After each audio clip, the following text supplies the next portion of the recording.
नमस्कार बच्चों, स्वागत है आपका हमारे चैनल एनवी क्लासेस में। तो वीडियो शुरू करने से पहले दिए गए सब्सक्राइब बटन पर क्लिक करें और बेल आइकन जरूर प्रेस करें। बच्चों, आज हम जानेंगे दक्षिण भारत के प्रमुख राजवंश चालुक्य वंश के बारे में, जो समय और परिस्थितियों के कारण 3 शाखाओं में बटा हुआ था। नंबर 1 बादामी या वातापी के चालुक्य, नंबर 2 कल्याणी के चालुक्य, नंबर 3 वेंगी के पूर्वी चालुक्य। और आज हम जानेंगे नंबर 1 और नंबर 2 अर्थात बादामी या वातापी के चालुक्य और नंबर 2 कल्याणी के चालुक्यों के बारे में। बच्चों, यहाँ सबसे पहले हम बात करेंगे वातापी के चालुक्यों के बारे में। ईसा की 6ठी शताब्दी के मध्य से लेकर 8वीं शताब्दी के मध्य तक दक्षिणा पथ पर चालुक्य वंश की जिस शाखा का आधिपत्य रहा, उसका उत्कर्ष यानी उसका उदय का जो स्थान था वो था बादामी, जो आज बादामी के नाम से जाना जाता है। यह स्थान वर्तमान कर्नाटक राज्य के बीजापुर जिले में स्थित है और इस स्थान पर उदय होने के कारण इसे बादामी या वातापी के चालुक्य कहा गया। वातापी के चालुक्यों ने उत्तर में हर्षवर्धन तथा दक्षिण में पल्लव शासकों के बहुत ज़्यादा विरोध के बावजूद भी लगभग 200 साल तक शासन किया और दक्षिण में अपना आधिपत्य कायम रखा था। चालुक्य वंश की जानकारी बच्चों हमें मिलती है ऐहोल के लेख से, अभिलेखों से, सिक्कों से, विदेशी विवरणों आदि से मिलती है। बच्चों, अब हम बात करेंगे वातापी के चालुक्य वंश के प्रथम शासक पुलकेशिन प्रथम के बारे में। पुलकेशिन प्रथम, जिनका शासन 535 से 566 ईस्वी तक रहा था, इन्होंने शासन संभालने के पश्चात अपनी दिग्विजय की और उसके पश्चात इन्होंने अश्वमेध यज्ञों का आयोजन किया। और इसके अलावा बच्चों ये पुराण, रामायण, महाभारत आदि के भी ज्ञाता थे। इनके पश्चात इनके पुत्र कीर्तिवर्मन प्रथम शासक बने, जो इनके बेटे और उत्तराधिकारी थे। कीर्तिवर्मन प्रथम के पश्चात उनके छोटे भाई मंगलेश शासक बने। मंगलेश शासक बच्चों इसलिए बने क्योंकि कीर्तिवर्मन प्रथम के जो बेटे थे वो अवयस्क थे, उनका नाम था पुलकेशिन द्वितीय। लेकिन जब पुलकेशिन द्वितीय वयस्क हुए और उन्होंने अपना शासन अपने चाचा से मांगा, तो चाचा ने इसके लिए इनकार कर दिया, क्योंकि वो चाचा मंगलेश स्वयं के बेटे को राजा बनाना चाहता था।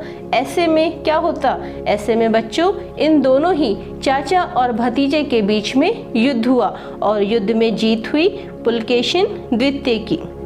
बच्चों, वातापी के चालुक्यों का 13 वर्षों के शासन में व्यवधान रहा और ये व्यवधान के वर्ष थे 642 से 655 ईस्वी तक। और इस व्यवधान के पीछे जो कारण थे वो मैं आपको आगे भी बताऊंगी, लेकिन यहाँ भी मैं इसका जिक्र करना चाहूँगी कि जब पुलकेशिन द्वितीय की मृत्यु हो गई और उनके पुत्रों में उत्तराधिकार के लिए संघर्ष छिड़ गया, तो ये 13 वर्ष इस संघर्ष में ही छिड़े। लेकिन उनके प्रतापी पुत्र ने उन संघर्षों को दूर करके सत्ता प्राप्त की और इस तरह से 550 ईस्वी से लेकर 757 ईस्वी तक लगभग 200 वर्षों तक इनका शासन रहा था।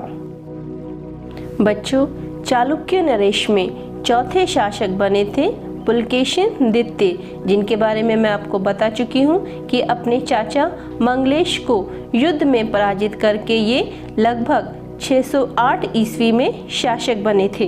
और इस शासक बनने के लिए इन्हें बहुत संघर्ष करना पड़ा, लेकिन उस संघर्ष में ये सफल रहे। और शासक बनने के पश्चात जो इनके प्रमुख उद्देश्य थे उनमें से प्रमुख थे अपने गृह राज्य की बाहरी आक्रमणों से रक्षा करना, और दूसरा था स्वाधीन हुए सामंतों को पुनः अपनी अधीनता में लाना, यानी जिन सामंतों ने संघर्ष करके अपने आप को स्वतंत्र घोषित कर दिया था उन्हें वापस से अपनी अधीनता में लाना इनका प्रमुख उद्देश्य रहा, और उस उद्देश्य में ये सफल भी रहे। और आगे चल के पुलकेशिन द्वितीय ने अपने राज्य का विस्तार उत्तर में नर्मदा से लेकर दक्षिण में कावेरी नदी तक किया था। लेकिन हर राजा के जीवन में हार और जीत दोनों ही चलती रहती है। ऐसा ही कुछ इनके साथ भी हुआ।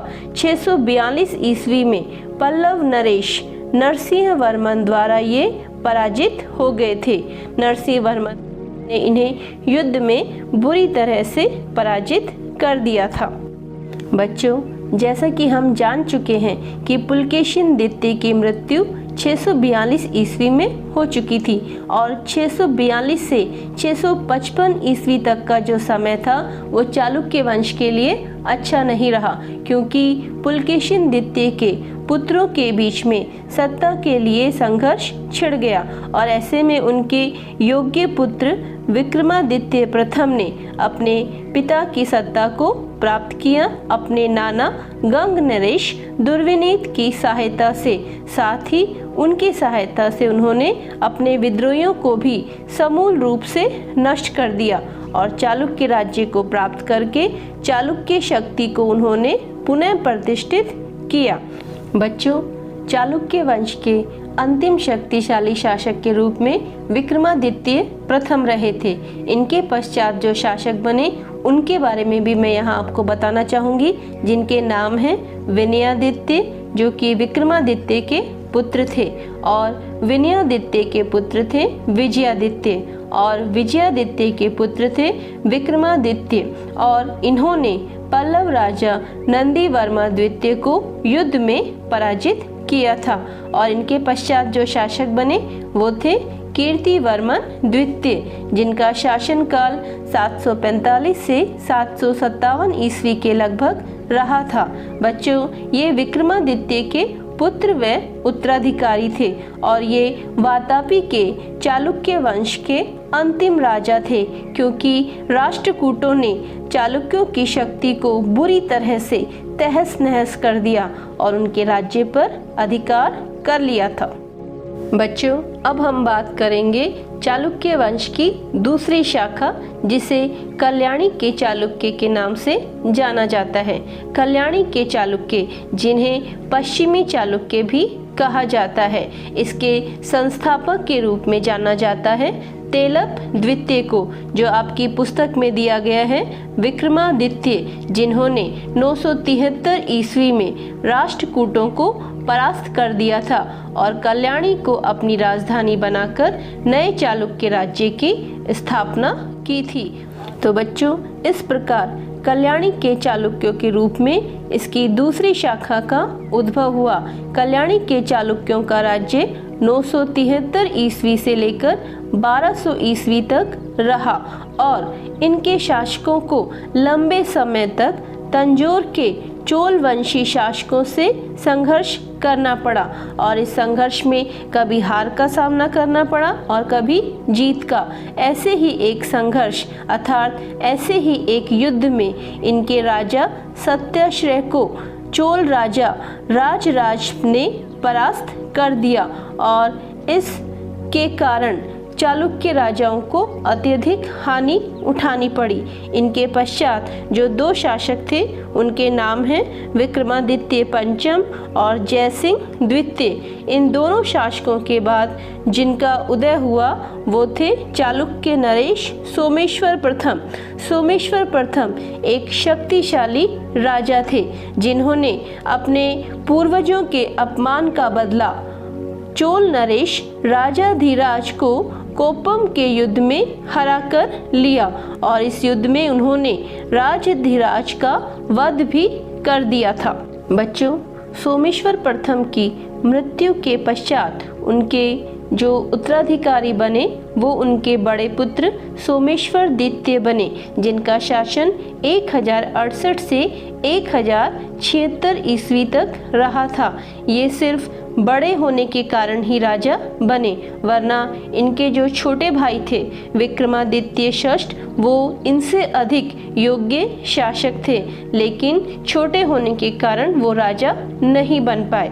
लेकिन कुछ ऐसी परिस्थितियां घटित हुई कि दोनों भाइयों का आपस में संघर्ष हुआ और इस संघर्ष में विक्रमादित्य षष्ठ ने अपने बड़े भाई सोमेश्वर द्वितीय को पराजित कर दिया और उन्हें कारागार में डाल दिया, और कहा जाता है कि कारागार में ही सोमेश्वर द्वितीय की मृत्यु हो गई। और ऐसी परिस्थितियों में विक्रमादित्य षष्ठ, जो कि इस वंश के 7वें शासक थे, उन्होंने अपने आप को शासक घोषित कर दिया। इस प्रकार बच्चों, चालुक्य वंश की दूसरी शाखा कल्याणी के चालुक्यों के 7वें नरेश विक्रमादित्य षष्ठ बने, जो कि विक्रमांक के नाम से भी विख्यात हुए, और इन्होंने प्रसिद्ध कवि विल्हण को संरक्षण प्रदान किया था। विल्हण एक महान कवि थे। विल्हण ने विक्रमादित्य के जीवन पर आधारित विक्रमांक देव चरित्र नामक ग्रंथ की रचना की थी। इस प्रकार बच्चों, विक्रमादित्य षष्ठ महान राजा के रूप में जाने गए, जिनके दरबार में विद्वानों को आश्रय दिया जाता था। अब हम बच्चों जानेंगे चालुक्य वंश की सांस्कृतिक उपलब्धियों के बारे में। बच्चों, चालुक्य वंश की दोनों ही शाखाएं वातापी और कल्याणी के चालुक्य नरेश हिंदू थे, लेकिन हिंदू होने पर भी इन्होंने बौद्ध और जैन धर्म को समान रूप से आश्रय प्रदान किया। चालुक्य राजाओं ने अनेक मंदिरों का निर्माण करवाया, जैसे विरूपाक्ष मंदिर। ये मंदिर अपनी वास्तुकला के लिए जाने जाते हैं। इन्हीं के दरबार में याज्ञवल्क्य स्मृति की मिताक्षरा व्याख्या के लेखक और प्रसिद्ध विधिवेत्ता विज्ञानेश्वर इनकी राजधानी कल्याणी में निवास करते थे। इन्होंने अपने राजा विक्रमादित्य षष्ठ और उनकी राजधानी की अत्यधिक प्रशंसा की है। बच्चों, मिताक्षरा, जो कि हिंदू कानून का एक आधिकारिक ग्रंथ माना जाता है, यह ग्रंथ जन्मना उत्तराधिकार के सिद्धांत के लिए प्रसिद्ध है, अर्थात हिंदू परिवार में जन्म लेते ही पैतृक संपत्ति में उस जन्मे हुए बच्चे का अधिकार माना जाता है, और वर्तमान में हमारे देश में इसी के आधार पर उत्तराधिकार के अधिकार प्रदान किए जाते थे। लेकिन हाल ही में सन 2005 में इस कानून में एक संशोधन किया गया है। अब बेटों के साथ ही बेटियों को भी इसमें शामिल किया गया है। इस प्रकार बच्चों, चालुक्य वंश ने भारत के दक्षिण में लंबे समय तक शासन किया, और इस वंश के प्रतापी शासक वातापी के पुलकेशिन द्वितीय और कल्याणी के सोमेश्वर प्रथम व विक्रमादित्य षष्ठ हुए। इस वंश के राजाओं ने निरंतर युद्ध भी किए, लेकिन फिर भी कला और संस्कृति को संरक्षण प्रदान किया, जिसके साक्ष्य हैं इनके द्वारा बनवाई गई विशाल गुहाएं और विशाल मंदिर, जो स्थापत्य कला की दृष्टि से महत्वपूर्ण है। भारतीय इतिहास में इस वंश का महत्वपूर्ण योगदान रहा है, जिसके लिए हम इन्हें नमन करते हैं। यदि आपको हमारा वीडियो अच्छा लगे तो इसे लाइक करें और अपने दोस्तों के साथ शेयर करें, और हमारे चैनल एनवी क्लासेस को सब्सक्राइब करें। धन्यवाद। जय हिंद।